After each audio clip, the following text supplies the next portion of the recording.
nosso refúgio e fortaleza, socorro bem presente na angústia. Portanto, não temeremos, ainda que a terra se mude, ainda que os montes se transportem para o meio dos mares, ainda que as águas rugem e se perturbem, ainda que os montes se abalem pela sua braveza. Deus é o nosso refúgio, irmão. Refúgio é um lugar de segurança. Amém? Socorro bem presente nesse momento da dificuldade, momento dos problemas, da solução que a gente tem que tomar. Às vezes a gente fica buscando uma direção de Deus para tomar uma decisão. O Senhor acalma nossa alma, nosso coração, amém? Ele nos dirige, Ele nos leva a fazer aquilo que é necessário fazer. Deus é o nosso refúgio e fortaleza. Fortaleza é um lugar de segurança, lugar intransponível. Deus está ali. Deus é assim, amém? O nosso escudo e nosso broquel. Uma segurança forte, proteção, amém? Ele é assim, graças a Deus. Vamos orar, vamos falar com Deus. Pai, em nome de Jesus, nós agradecemos ao Senhor por estarmos aqui reunidos na Tua casa, Pai. Viemos buscar a Tua palavra. Viemos buscar uma porção da Tua palavra. Viemos buscar, ó Deus, aquilo que nós chamamos, ó Deus, de satisfação por estarmos reunidos aqui. Abençoa os irmãos que já estão aqui. Os irmãos estão saindo das suas casas.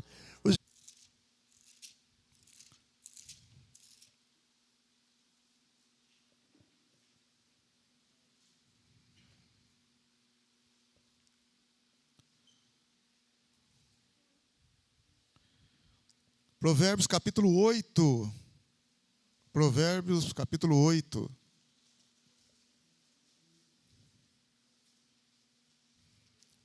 Provérbios 8, está na mão? Sim. Verso 12. Eu, a sabedoria, habito com a prudência. Eu possuo conhecimento e discrição. O temor do Senhor é odiar o mal. Odeio o orgulho, a arrogância, o mau caminho e a boca perversa.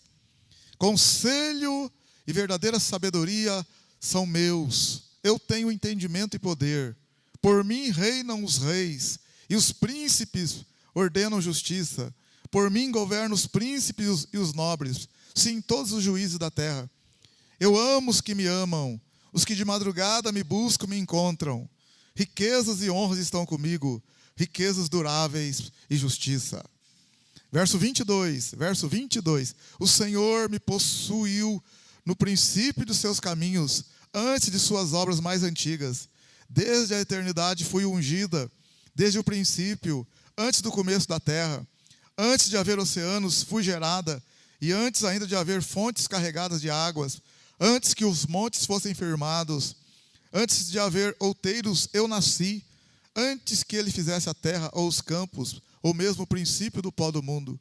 Eu estava lá quando ele preparou os céus, quando traçou o horizonte sobre a face do abismo, quando firmou as nuvens acima, quando fortificou as fontes do abismo, quando pôs ao mar o seu termo, para que as águas não desobedecessem a sua ordem, quando marcou os fundamentos da terra. Eu estava com ele e era seu arquiteto. Eu era cada dia suas delícias, folgando perante ele em todo o tempo, folgando no seu mundo habitável e achando as minhas delícias com os filhos dos homens.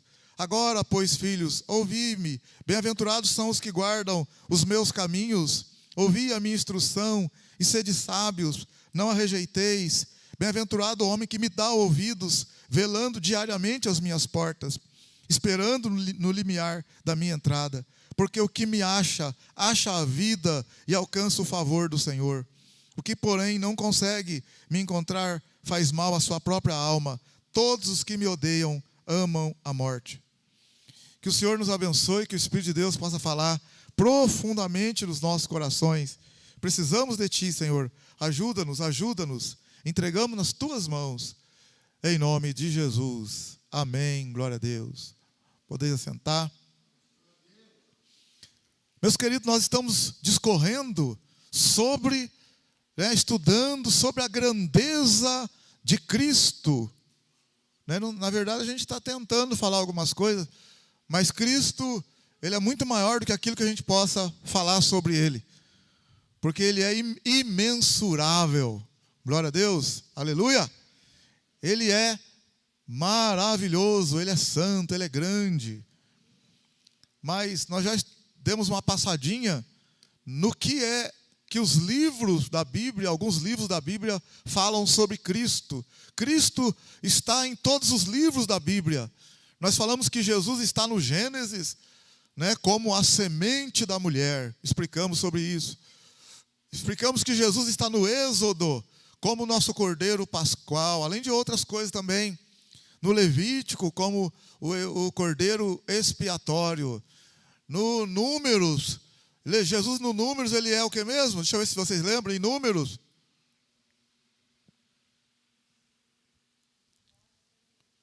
Ele é a rocha ferida. Outra coisa que Ele é em Números também, Ele é o quê? No livro de Números. Ele é a rocha ferida, Ele é o que mais?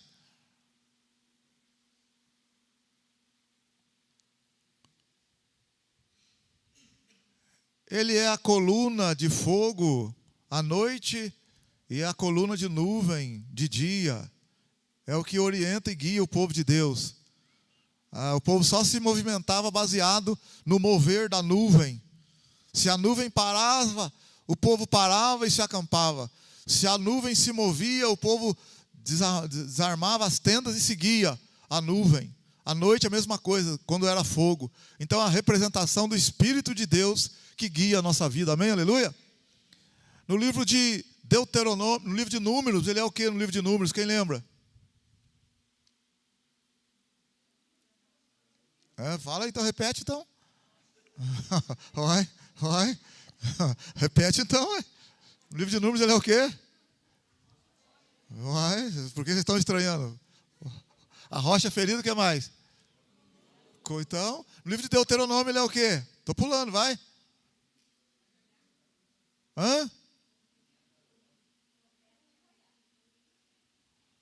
Ele é o quê? O profeta que haveria de vir e o que mais? Cumprimento da lei. No livro de Êxodo, ele é o que mesmo? No livro de Êxodo, Jesus é o quê? Levítico, ele é o que mesmo?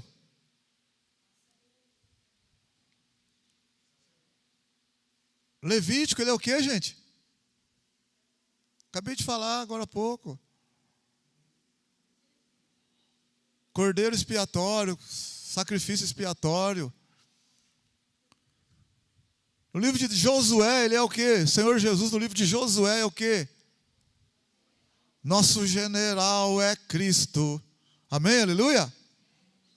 É aquele que está lá no capítulo 5, lá no final, né, que aparece para Josué. E Josué pergunta para ele: quem é o Senhor? És tu dos nossos ou dos nossos inimigos? E o que ele responde? Qual que é a resposta dele? Qual que é a resposta dele? Eu estou instigando vocês, cutucando vocês mesmo, para vocês estudar a Bíblia também. Qual que é a resposta dele? Quando ele pergunta para aquele ser, ele viu um homem ali e Josué perguntou: quem é você? Você é um dos nossos ou é dos nossos inimigos? Qual que foi a resposta que ele deu? Ele disse: eu não sou nem uma coisa nem outra. Vamos lá, Josué, vamos lá. É para perdoar, é para a gente aprender mesmo. É para a gente aprender mesmo. Bora. O que ele fala lá? Capítulo 5, verso 13. Ora, estando Josué perto de Jericó. Capítulo 5, verso 13. Levantou os olhos e viu que se pôs em pé diante dele um homem que tinha na mão uma o quê? Uma espada. Chegou-se Josué a ele e perguntou-lhe: és tu dos nossos ou dos nossos inimigos? Ele respondeu, o que ele respondeu? Nem uma coisa, nem outra, mas venho agora como comandante do exército do Senhor. Amém, aleluia? Ele falou: não sou nem uma coisa, nem outra. Então Josué se prostrou com o rosto em terra e o adorou, e perguntou-lhe: que diz meu senhor ao seu servo? Respondeu o comandante do exército do Senhor a Josué: tira a sandália dos teus pés, pois o lugar em que estás é santo. E Josué fez assim. Então esse anjo aqui, para receber, primeiro que não é um anjo, porque anjo não recebe adoração. Esse aqui aceitou a adoração. Então só para você estudar esse ponto aí, nem Pedro aceitou a adoração, nem o anjo lá em Apocalipse 22, quando João foi prostrar diante dele, aceitou a adoração. A adoração é feita só para Deus. Então aqui a gente fala assim, uma teofania, ou podemos falar uma cristofania. O que é isso? É quando o Senhor se apresenta de uma forma para poder se comunicar com a gente, mas é o Senhor, é Cristo, amém, aleluia? Então esse anjo aqui não é um anjo, não desprezando os anjos, mas esse aqui é o Senhor. Porque se você olhar no Apocalipse capítulo, é um anjo, é um anjo. Se você olhar no capítulo 22, olha lá, de Apocalipse, quando João recebeu a revelação do Apocalipse por mão do anjo, né? Apocalipse 22, quando João recebeu a revelação do Apocalipse. Irmãos, eu quero que nós estejamos na Bíblia igual nós estamos nos celulares, no Facebook e no WhatsApp. Rapidinho escreve, rapidinho acha, rapidinho manda mensagem, rapidinho compartilha. Amém, aleluia? E olha que o celular começou de 10 anos para cá. A Bíblia faz quantos anos nós estamos com ela na mão? Então, do mesmo jeito que nós somos rápidos no celular, vamos ser rápidos na Bíblia agora também. Amém, aleluia? Se nós tirássemos 10% do tempo que nós temos com o celular, com a Bíblia, em um ano a gente estaria melhor que nós estamos no celular. Glória a Deus. Presta atenção quanto tempo a gente fica no... Eu não, porque eu não tenho Face, nem quero ter. Não tenho Facebook, nem quero ter. Aconselho você também não ter, viu? Larga a mão disso, não presta. Porcariada. Quer saber das coisas? Vai no noticiário direto ali. Apesar que a Oi também está complicado, mas tudo bem, vamos embora. Só Jesus para ter misericórdia. É só Jesus para ter misericórdia, é verdade. Tem que saber filtrar as coisas. Não pode comer qualquer comida, é verdade ou não? Até a notícia para ser dada, eu vi lá, estava lá uma leoa lá segurando o fiote dela. Quem viu essa aqui? Está segurando o fiote com a boca. Desse lado aqui, aparece ela desse lado, filmando desse lado, parece que ela estava comendo o filhote. E se te pegar a foto desse lado, ela está carregando o filhote. Então depende do ponto de vista de quem dá a notícia. Se der a notícia distorcida, a leoa está matando o filhote e engolindo o filhote. Mas se der a notícia verdadeira, ela está apenas carregando o filhote. Quem que viu isso aí lá? Quem que viu? Olha lá, uma lá, 2, 3. Ó. Então você viu que, entendeu? Aparece lá a foto desse jeito, ó, depende do ponto de vista. O cara que olha do lado, está matando o filhote. Não está matando, está carregando o filhote. Então tem que tomar cuidado, viu, com as coisas aí. Olha aí, Apocalipse 22, verso 8. Eu, João, sou quem ouviu estas coisas, e havendo-as ouvido e visto, prostrei-me aos pés do anjo que me mostrava essas coisas. Para o quê? Para fazer o quê com o anjo? Para adorá-lo. Então o anjo disse: isso mesmo, me adore, eu recebo adoração. O que o anjo disse? Sou conservo teu e de teus irmãos, os profetas, e dos que guardam as palavras deste livro. Adora a Deus.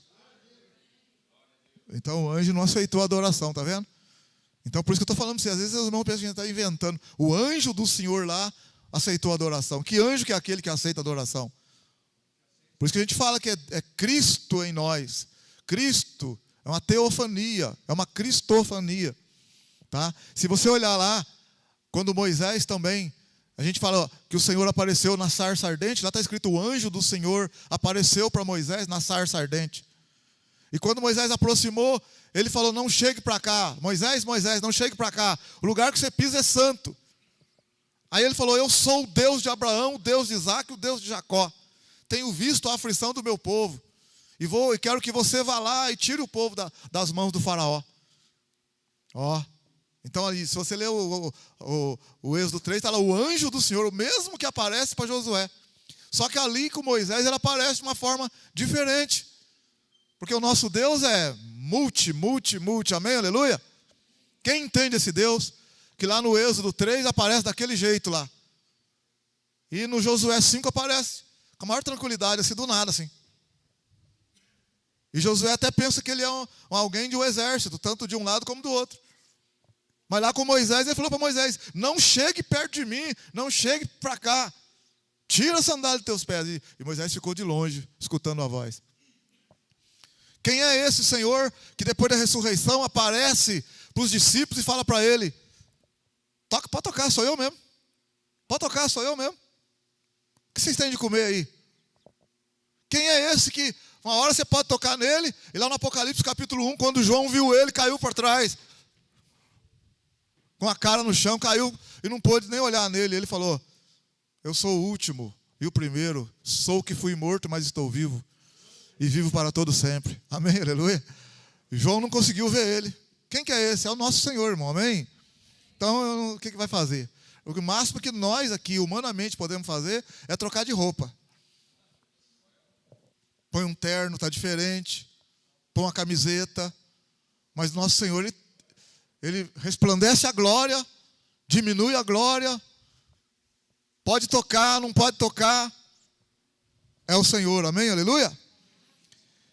Então, no livro de Josué é o nosso general. No livro Josué, Juízes, ele é o que nós? Ele é o quê? Libertador. Lá no livro de Juízes havia muitos altos e baixos, né? O povo caía, precisava do libertador, orava a Deus, Deus levantava um homem para libertar o povo de Israel. O libertador morria, o povo caía na desgraça de novo, no pecado. Eles clamavam a Deus, Deus levantava outro libertador, que tirava o povo das garras do inimigo. O libertador morria, o povo caía de novo. E assim ia, o libertador, Deus levantava outro libertador. O libertador morria, o povo caía de novo. E Jesus falou, e conhecereis a verdade vos libertará. E Jesus falou, se pois o Filho vos libertar, verdadeiramente sereis livres. O nosso libertador não morreu e ficou na sepultura. Ele morreu, mas ele ressuscitou e está vivo, amém, aleluia. É por isso que não tem esse negócio de libertador morre, libertador levanta outro. Não, o nosso levantou uma vez para todo sempre. Amém, glória a Deus. É o libertador que vive, que reina. Então no livro de Juízes, no livro de Ruth, Jesus é o que no livro de Ruth? Nosso parente chegado. Ninguém podia fazer nada por nós. Os anjos não podiam, ninguém podia, nem nós mesmos. Os poderosos não podiam, porque eles eram humanos também. Todos pecaram, todos pecaram. E o Senhor olhou para nós. E como não havia salvação, não havia meio de salvação por nós mesmos, a Bíblia fala que o braço do Senhor se tornou a nossa salvação. O Senhor se fez homem, se fez participante da humanidade, se fez nosso parente, parente humano, se tornou nosso Salvador, se tornou nosso irmão mais velho, se tornou o primogênito. Glória a Deus, aleluia. E nos libertou, aleluia, maravilha. No livro de 1º e 2º Samuel, ele é sacerdote, sumo sacerdote. 1º e 2º Reis, ele é rei. 1º e 2º Crônicas, ele é rei, sacerdote, profeta. No livro de Esdras, ele é o quê? No livro de Esdras, restaurador. No livro de Neemias, edificador. No livro de Esther, aquele que não desiste de nós, nosso Mardoqueu, aleluia. Irmão, olha quanto, mesmo que você que não participou aí, você perdeu bem coisinha aí, viu? Você perdeu bem coisinha, porque quem participou já está dando o que ver para lembrar. Imagina quem não participou. Tem que ler, gente, tem que mergulhar. Tem que mergulhar. No livro de Jó, o Senhor Jesus é o quê? O nosso Redentor que vive. Eu sei que o meu Redentor vive. Jó 19, verso 25. Eu sei que o meu Redentor vive e que vai se levantar, e ainda na carne o verei. No livro de Salmos, ficamos 3 semanas no Salmo. No livro de Salmos ele é o quê? E não terminamos o Salmo, hoje nós vamos no Provérbio. O livro de Salmos ele é o quê? Ele é o nosso pastor, ele é o que mais? Nosso refúgio, o que mais? Nossa fortaleza, o que mais? Ele é a pedra angular, dentro dos nossos estudos, a pedra de esquina, a pedra angular. Ele é o que mais? Sumo sacerdote, segundo a ordem de Melquisedeque. Lembra que nós estudamos isso? Maravilha. Então hoje nós vamos dar uma olhadinha no livro, Provérbios. Quem Jesus é no livro de Provérbios. Claro que não vai dar para falar hoje, vou ter que falar hoje, semana que vem também, talvez mais uma. Provérbios. Então, começando em Provérbios.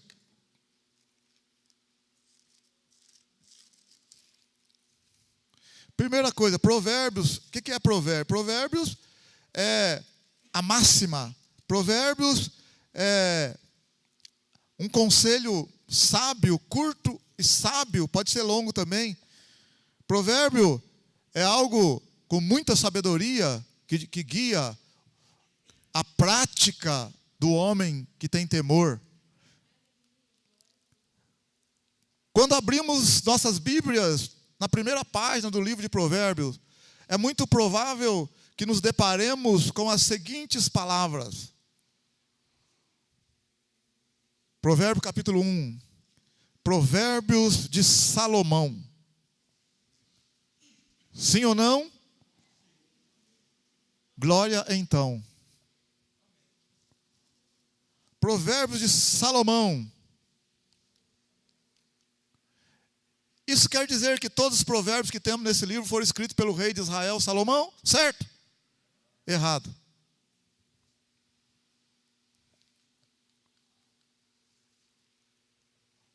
Os autores do livro de Provérbios de Salomão. O livro de Provérbios provavelmente recebe esse título por causa da forte influência que recebe dos seguintes versículos. Voltando novamente, né? Provérbios 1:1. Ele é chamado de provérbio porque está escrito Provérbio de Salomão, filho de Davi, o rei de Israel. O que mais tem provérbios. Então por isso que ele recebe o nome de provérbios. Por causa que Salomão foi o que mais fez provérbios. E de fato, a vasta maioria dos provérbios que temos nesse livro foram compostos pelo próprio Salomão.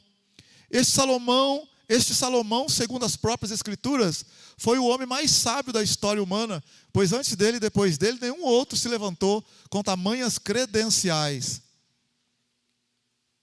A sabedoria de Salomão lhe foi dada pelo próprio Deus. 1 Reis 3, vamos lá. Quando ele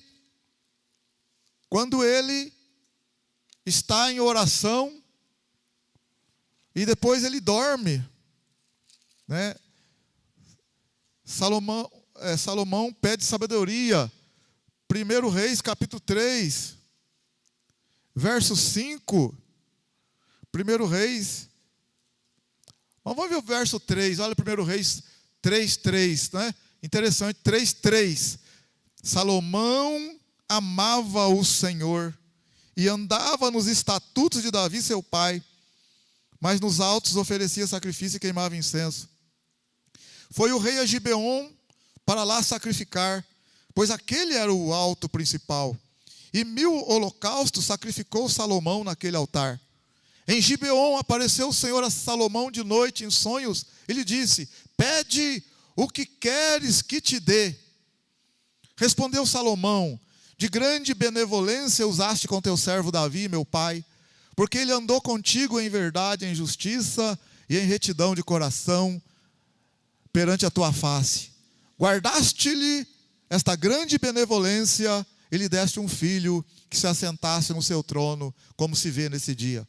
Agora, ó Senhor meu Deus, tu fizeste reinar teu servo em lugar de Davi, meu pai, mas eu sou apenas um menino pequeno, e não sei como sair nem como entrar. Teu servo está no meio do povo que elegeste, povo grande, que nem se pode contar nem numerar pela sua multidão. Portanto, dá ao teu servo um coração entendido para julgar o teu povo, para prudentemente discernir entre o bem e o mal. Pois quem poderia julgar este tão grande povo? Esta palavra pareceu boa aos olhos do Senhor, por haver Salomão pedido tal coisa. Disse-lhe Deus: visto que pediste esta coisa, e não pediste para ti muitos dias, nem riquezas, nem a vida de teus inimigos, mas pediste sabedoria para discernir o que é justo, farei segundo as tuas palavras. Eu te darei um coração tão sábio e entendido, que antes de ti igual não houve, e depois de ti igual não se levantará. Também até o que não pediste te darei, assim riquezas como glória, para que não haja teu igual entre os reis durante todos os teus dias.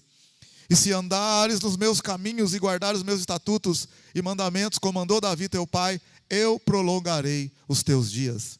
Acordou Salomão e percebeu que era sonho. Veio a Jerusalém, pôs-se perante a arca da aliança do Senhor, ofereceu holocaustos, preparou sacrifício pacífico e deu um banquete a todos os seus servos. Amém? Aleluia? Pede o que você quer que eu te darei. Vai pedir para nós aqui, o irmãozinho vai pedir televisão, pedir carro, vai pedir casa, pedir emprego. O que Salomão pediu? Sabedoria. E Deus falou: rapaz, você pediu isso, você não pediu riqueza, não pediu a morte dos seus inimigos. Puxa, eu vou te dar a sabedoria. E vou dar outras coisas mais para você ainda.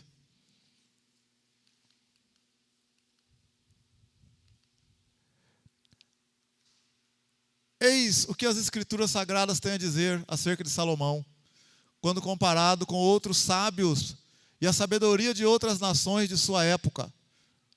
1 Reis 4:30. 1 Reis 4:30. Olha aí. Era a sabedoria de Salomão maior do que a de todos os do Oriente e do que toda a sabedoria dos egípcios.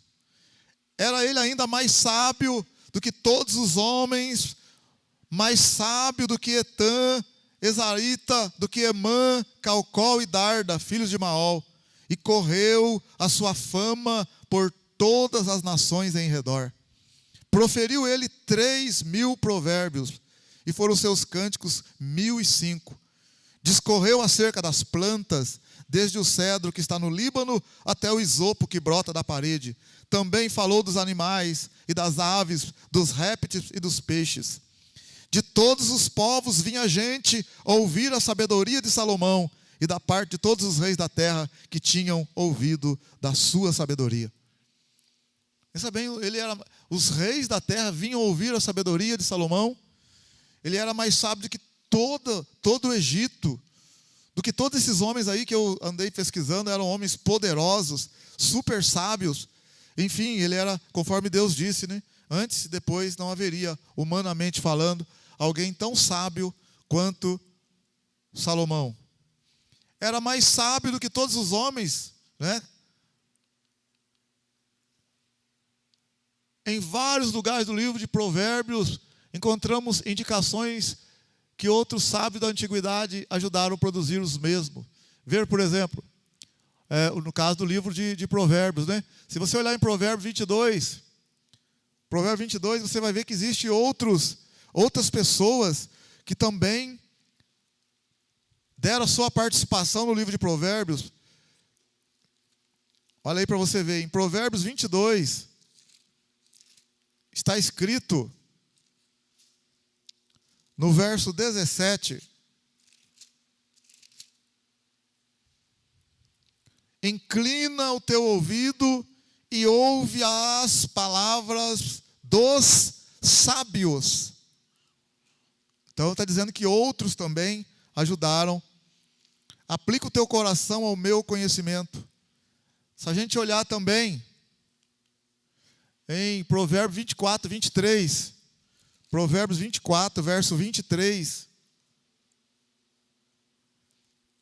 Está escrito: mais provérbios do sábio Também estes são provérbios do sábio. Mostrar parcialidade ao julgar não é bom. Então, aqui está mostrando que existem outros sábios. Existiram outros sábios. Outra passagem nos diz que os provérbios de Salomão foram transcritos por servos do rei Ezequias, rei de Judá. Provérbio 25, verso 1. Também estes são provérbios de Salomão, os quais transcreveram os homens de Ezequias, rei de Judá. Então, existiram outros que foram transcritos. Capítulo 30 de Provérbios é atribuído ao rei Agur, um rei não judeu. Olha o provérbio 30. Provérbios 30, olha o que está escrito. Palavras de Agur, filho de Jaqué, de Massá. Este homem disse a Itiel e a Ucal. Então, vemos aí outro homem também. Aí podemos olhar ainda. Provérbios 31. O capítulo 31 foi escrito pelo rei Lemuel, também um rei não judeu, que compilou os provérbios que sua mãe lhe ensinou. Provérbio 31. É importante eu falar isso para você entender as outras coisas que eu vou falar depois. Falar depois e falar semana que vem, entendeu? Provérbio 31, ó. Palavras do rei Lemuel, rei de Massá, a exortação que lhe deu a sua mãe, a mãe dele que passou para ele o ensinamento. Mas foi ele que transcreveu o que a mãe disse, né? Para concluir, podemos dizer que apesar de outros terem participado na compilação final do livro de Provérbios, não temos dúvida que a grande maioria dos provérbios foi mesmo escrita por Salomão, o rei de Israel. Se nós olharmos, conforme eu acabei de ler lá 1 Reis 4:32, vai falar que ele compôs mais de 3.000 provérbios. Eclesiastes 12, Eclesiastes foi também Salomão que escreveu. Se você olhar em Eclesiastes capítulo 12, olha aí comigo, Eclesiastes 12.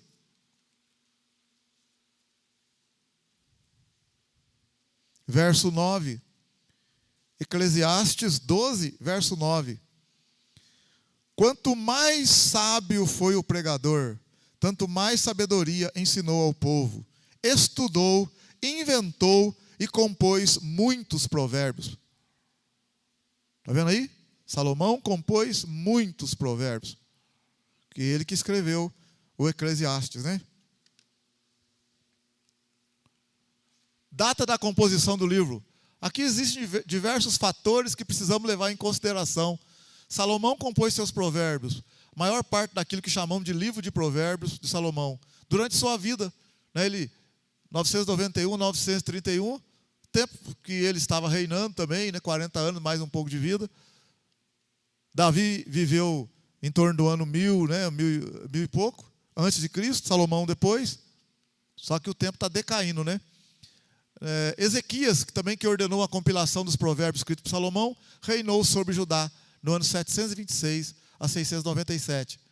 Então, é uma junção, ó, e é praticamente impossível datar quando os provérbios dos sábios e dos reis Agur e Lemuel foram produzidos. Mas, material como temos hoje foi compilado e recebeu sua forma final no período posterior ao exílio na Babilônia. Aí juntou, né? É por isso que muitos atribuem a Esdras a compilação de muitos textos do Antigo Testamento. Isso colocaria a produção final do mesmo entre o século que vai do ano 500 até o ano 400 a.C. Esboço do livro de Provérbios. Título: Provérbios 1:1. Aqui ele fala do título e ele dá um pontapé inicial. Vamos lá, Provérbios capítulo 1. Provérbios 1, verso 1. Provérbios de Salomão, filho de Davi, rei de Israel, para se conhecer a sabedoria e a instrução, para se entenderem as palavras da prudência, para se instruir em sábio procedimento, em retidão, justiça e equidade, para se dar aos simples prudência, e aos jovens conhecimento e bom siso. Ouça o sábio e cresça em sabedoria, e o entendido adquira habilidade para entender provérbios e parábolas, os ditados e os enigmas do sábio.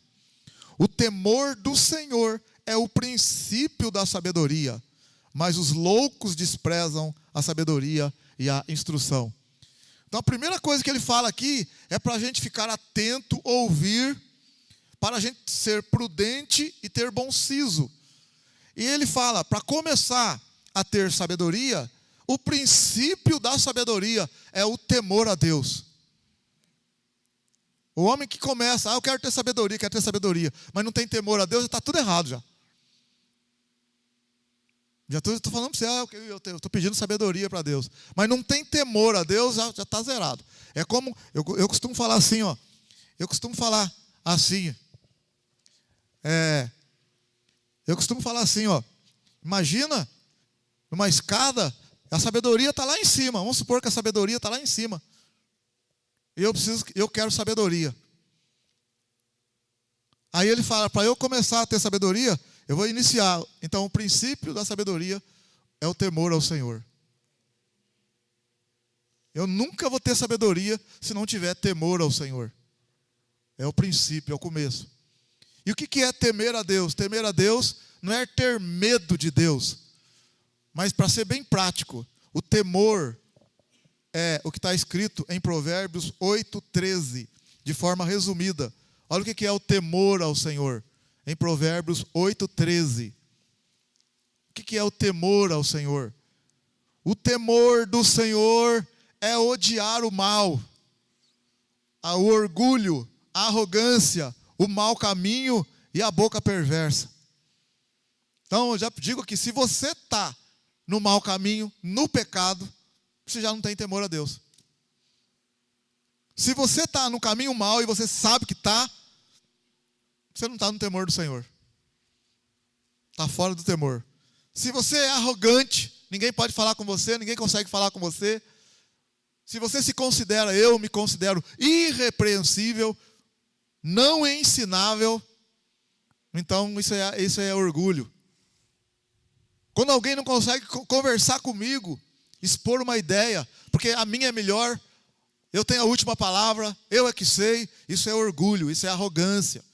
Aliás, orgulho e arrogância são duas coisas que andam de mão dadas. Orgulho é o nariz empinado, e a arrogância, de forma resumida, é a maneira pela qual você faz a sua colocação. Arrogante ele, viu? Arrogante ela, olha o jeito de falar. Porque o orgulhoso, na maioria das vezes, ele é arrogante. Na maioria das vezes. E às vezes não. Às vezes o orgulhoso, ele é manso. Às vezes o orgulhoso não é arrogante. Ele é manso, mas ele é orgulhoso. Ele fala com carinho, com educação, mas ele é orgulhoso. O arrogante é aquele que demonstra que ele é orgulhoso. Porque a colocação dele já expõe o orgulho dele. É arrogância na hora de falar.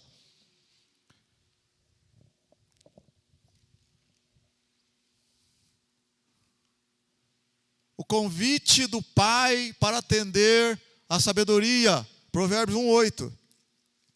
O Pai, no versículo 8, Provérbios 1:8. Filho meu, ouve a instrução de teu pai e não deixa a doutrina de tua mãe. É interessante o provérbio, porque o provérbio começa com o pai apelando para que o filho ouça a instrução, e Provérbio 31 termina com a mãe ensinando o filho a instrução.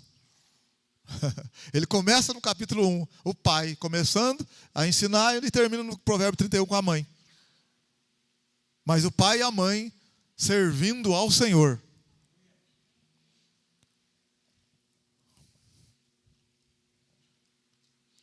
Primeiro apelo paternal: não se junte com os gananciosos por ganhos injustos. Provérbio 1, 8 ou 18, que eu não vou ler tudo não. Mas olha aí, ele fala, por exemplo, no verso 11, no verso 10, filho meu, se os pecadores te quiserem seduzir, não o consintas.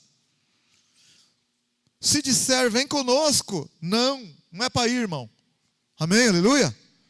Não vamos na balada, vamos não sei na onde, não é para ir, irmão. Verso 15, filho meu, não te ponhas a caminho com eles, desvia o teu pé das suas veredas, pois os pés deles correm para o mal e se apressam para matar. Na verdade, em vão se estenderia a rede à vista de qualquer ave. Esses armam ciladas contra o próprio sangue e espreitam a própria vida. Tais são as veredas de todo aquele que se entrega à cobiça. Ela prende a alma dos que a possuem.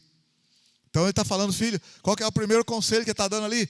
Não é para andar com aquele que tem más intenções, no caminho errado, não ser seduzido pelo pecado, por aqueles que não têm compromisso com Deus. O primeiro apelo da sabedoria, Provérbios 1:30. O primeiro apelo, a sabedoria.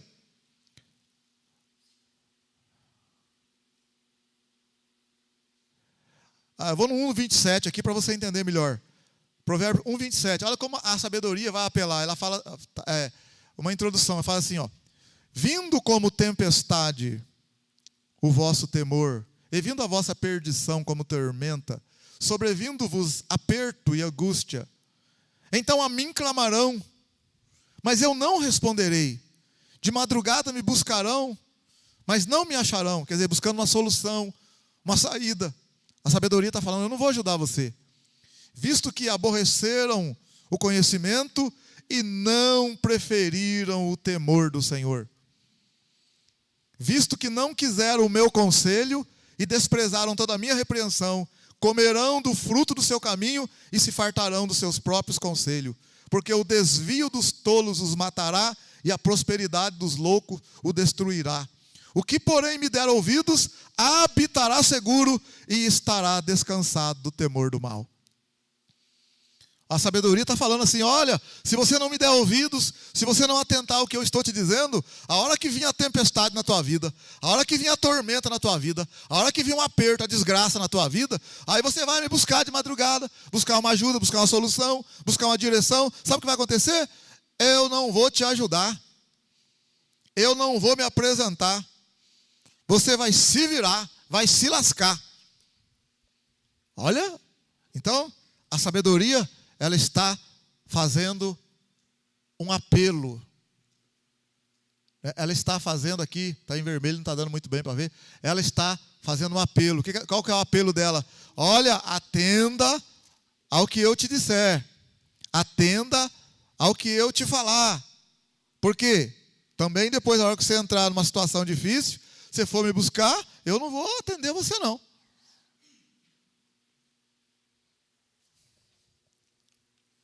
O segundo apelo, paternal, Provérbios 2, adquira sabedoria. Provérbios 2, filho meu, se aceitares as minhas palavras e esconderes contigo os meus mandamentos, para fazeres atento à sabedoria o teu ouvido e para inclinar o teu coração ao entendimento. Se clamares por entendimento e por inteligência erguer a tua voz. Se como a prata você buscar isso, e como tesouro escondido a procurar, então entenderás o temor do Senhor e acharás o conhecimento de Deus. Porque o Senhor dá a sabedoria, da sua boca vem o conhecimento e o entendimento. Ele reserva a verdadeira sabedoria para os retos. Escudo é para os que caminham na sinceridade, pois guarda as veredas do justo e protege o caminho dos santos. Então entenderás a justiça, o juízo, a equidade e todas as boas veredas. Por quê? Porque a sabedoria entrará no teu coração e o conhecimento será suave à tua alma. O bom siso te guardará, a inteligência te protegerá. A sabedoria te livrará do mau caminho e dos homens que dizem coisas perversas, que deixam as veredas da retidão para andar pelos caminhos das trevas. Está vendo aí, meu querido? Então nós estamos vendo aqui um apelo. Um segundo apelo paternal para buscar a sabedoria, para correr atrás dela.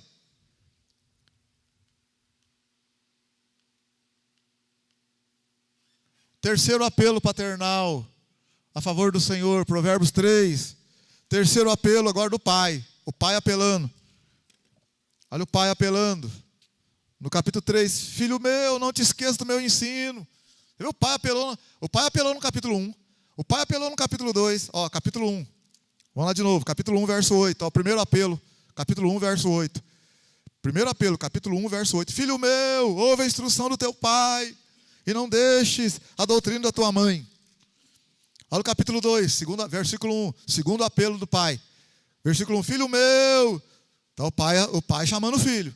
Olha o terceiro apelo agora. Capítulo 3, filho meu, não te esqueça do meu ensino, e o teu coração guarde os meus mandamentos. Sabe por quê? Pois eles aumentarão os teus dias e te acrescentarão anos de vida e prosperidade. Amém, aleluia? Não te deixem o amor e a fidelidade. Olha, está falando para você ser fiel, para mim ser fiel também. Para nós termos amor, mas sermos fiel. Ele falou para a gente grudar isso no nosso pescoço. A fidelidade, grudar no nosso pescoço. Escrever na tábua do nosso coração o amor e a fidelidade. E se você fizer isso e eu também, então acharás graça e boa reputação aos olhos de Deus e aos olhos dos homens. Confia no Senhor de todo o teu coração e não te firme no teu próprio entendimento. Reconhece-o em todos os teus caminhos e Ele endireitará as tuas veredas. Não seja sábio aos teus próprios olhos, teme ao Senhor e afasta-te do mal. Isto será saúde para o teu corpo e refrigério para os teus ossos. Amém, aleluia? Então você vê aí, vai embora, né? Olha o verso 11, filho meu, não rejeita a disciplina do Senhor. Olha de novo, o pai falando, né? O quinto apelo paternal, sabedoria é uma tradição digna de ser mantida e preservada. Provérbios 4. Mais um apelo, Provérbios 4:1. Ouvi, filhos, a instrução do pai. Estai atento para conheceres a prudência. Dou-vos boa doutrina. Portanto, não deixeis o meu ensino. Quando eu era menino na casa de meu pai, tenro e filho único de minha mãe, ele me ensinava e me dizia: retém as minhas palavras de todo o teu coração, guarda os meus mandamentos e vive. Adquire a sabedoria e a compreensão. Olha que coisa linda. Mais uma, né, meu irmão? Glória a Deus. O sexto apelo paternal, os dois caminhos, né? 4:10 aí. 4:10. Ouve, filho meu, aceita as minhas palavras, serão multiplicados os teus anos de vida. Provérbio 4:11. No caminho da sabedoria te ensino, e pelas veredas da justiça te faço andar. Quando andares, não se embaraçarão os teus passos. Quando correres, não tropeçarás. Apega-te à instrução e não a largues. Guarda, pois ela é a tua vida. Não entre no caminho dos ímpios, nem entre no caminho dos maus. Evita-o, não passe por ele. Desvia-te dele, não passe de largo. Olha que coisa, irmão.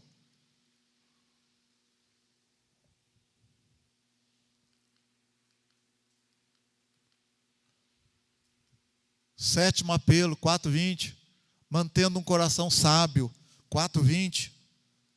Filho meu, atenta para as minhas palavras, as minhas instruções inclina o teu ouvido, não as deixe apartar-te dos teus olhos, guarda dentro do teu coração, pois são vida para os que as acham e saúde para o teu corpo.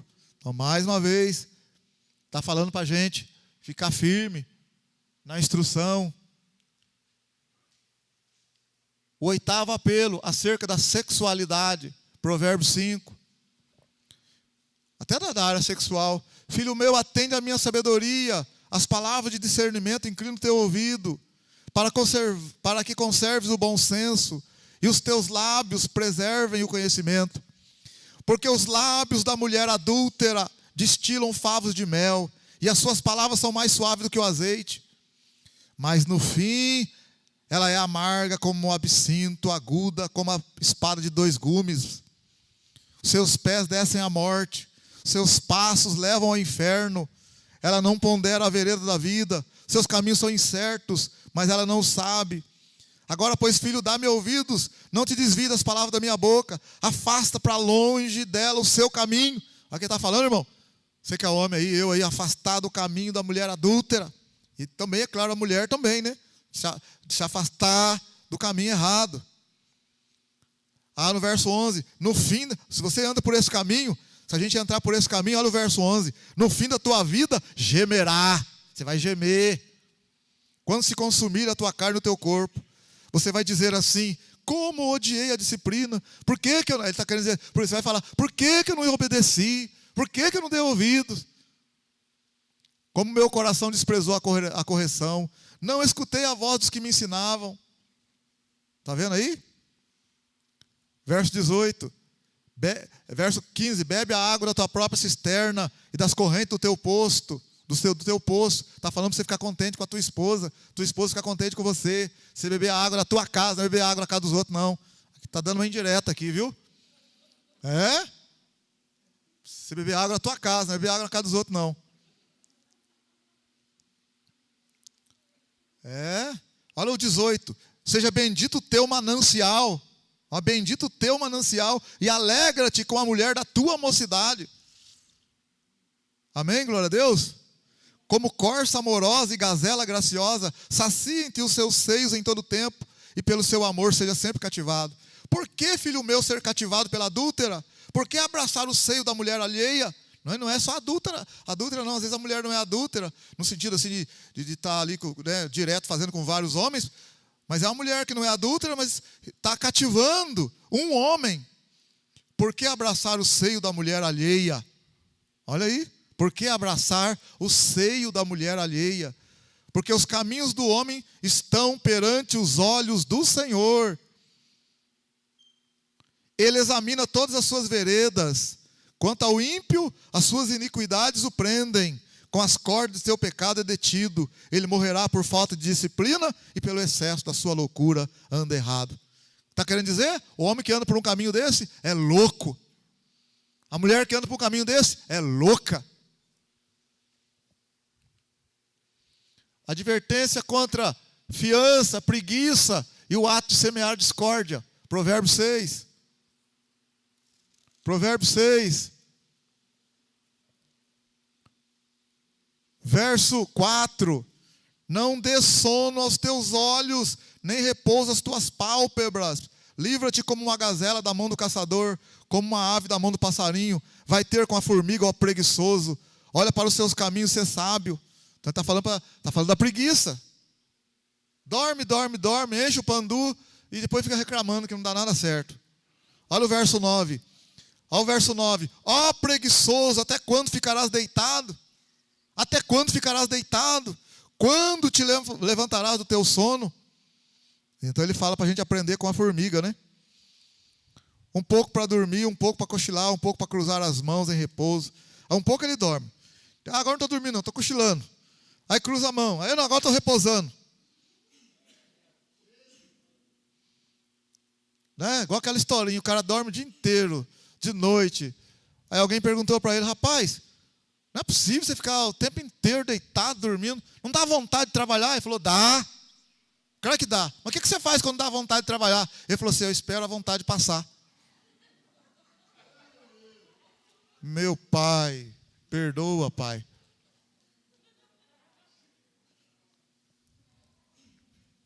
Então aqui, a fiança também, né?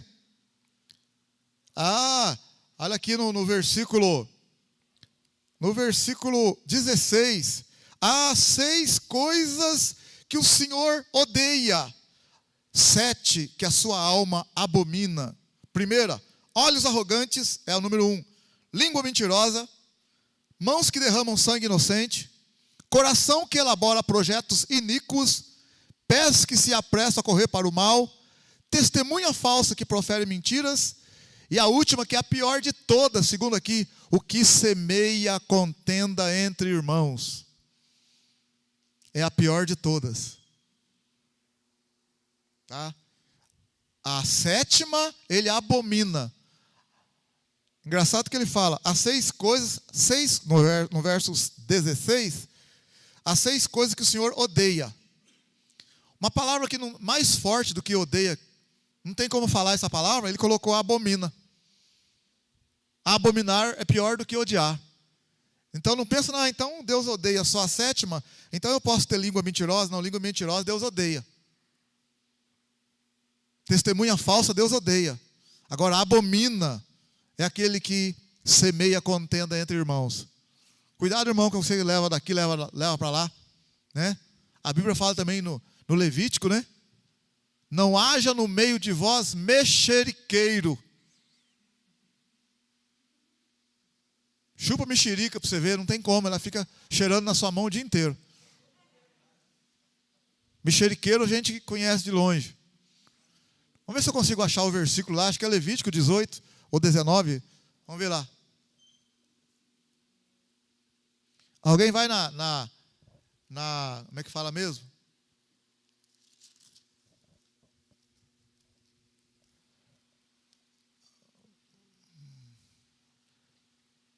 Vai lá no final da Bíblia, você acha mais rápido que eu.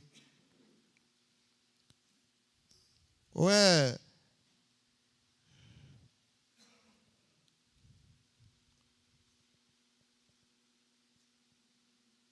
Para a gente ver. Tem Bíblia que fala mexeriqueiro. Vê se a gente acha. 19 e 16, muito bom. Quem que falou aí? Quem que falou aí? Ei, Isaac é fera, viu? O marido está em oração, rapaz. O marido dela ora direto, irmão. Ensina ela.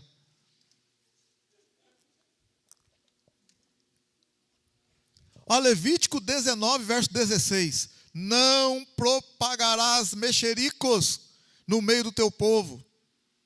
Não conspirarás contra a vida do teu próximo. Eu sou o Senhor. Não propagarás mexerico. Mexeriqueiro. Mexerico. O negócio fica cheirando, rapaz. Fica fedendo na mão. Então, voltando lá no provérbio. Glória a Deus que aqui na igreja não tem nenhum mexeriqueiro. Aleluia. Olha do lado aí, vê com o teu irmão aí. Sonda aí. Vê se tem mexeriqueiro aí. Vê se tá cheirando mexerica na igreja? Tá cheirando mexerica perto de você aí?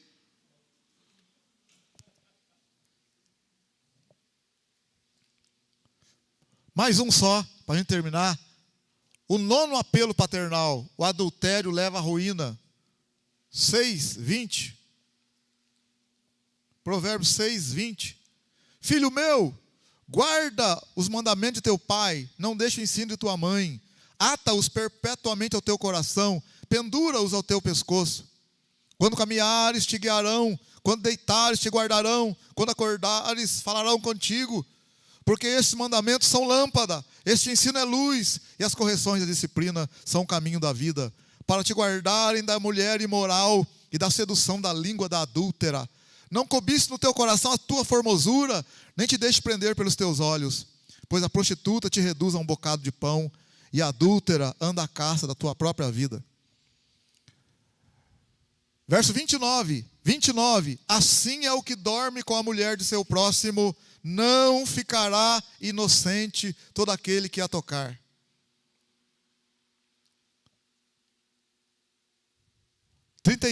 O que porém adultera com uma mulher tem falta de entendimento. O que tal coisa faz destrói a sua alma. Açoites e vexame encontrará, e a sua vergonha nunca se apagará. Então aqui mais uma vez, né? Deixa eu fazer mais uma aqui para gente terminar essa. 7. Mantenha a distância, as tentações do adultério. 7 também. Vai falar sobre o adultério também.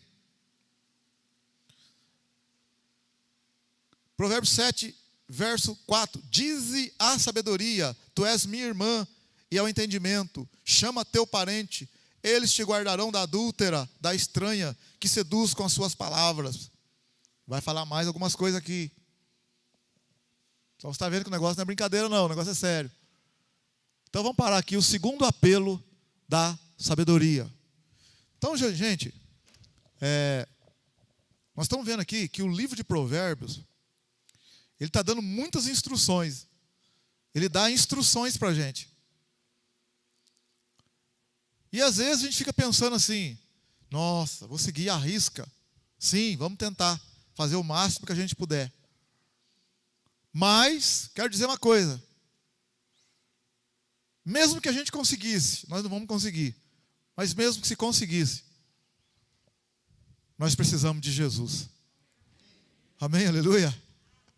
Não pensa não. É como se você tentasse seguir a lei de Moisés para se justificar. Então eu vou tentar seguir os provérbios para tentar me justificar. Não, você pode tentar seguir os provérbios para ter uma boa qualidade de vida, mas nós precisamos do Senhor. Porque nenhum homem é justificado por obras. Agora, se você olhar, né, para o próprio Salomão, que era o homem mais sábio, e que caiu, você vê a fragilidade do homem sábio. Ele ainda carece da misericórdia e graça do Senhor. Se você olhar para Salomão, Salomão era mais sábio do que o próprio pai, Davi. Salomão era mais sábio que todos os homens, então era mais sábio que Davi. Só que Davi, se você perceber assim de uma certa forma, Davi tinha um coração mais quebrantado do que Salomão. Davi era o homem segundo o coração de Deus.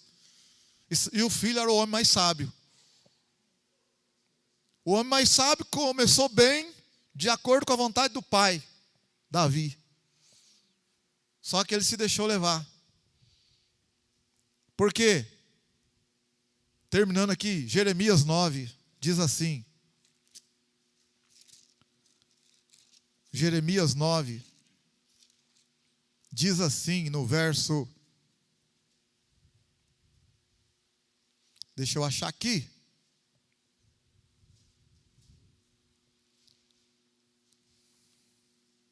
Verso 23.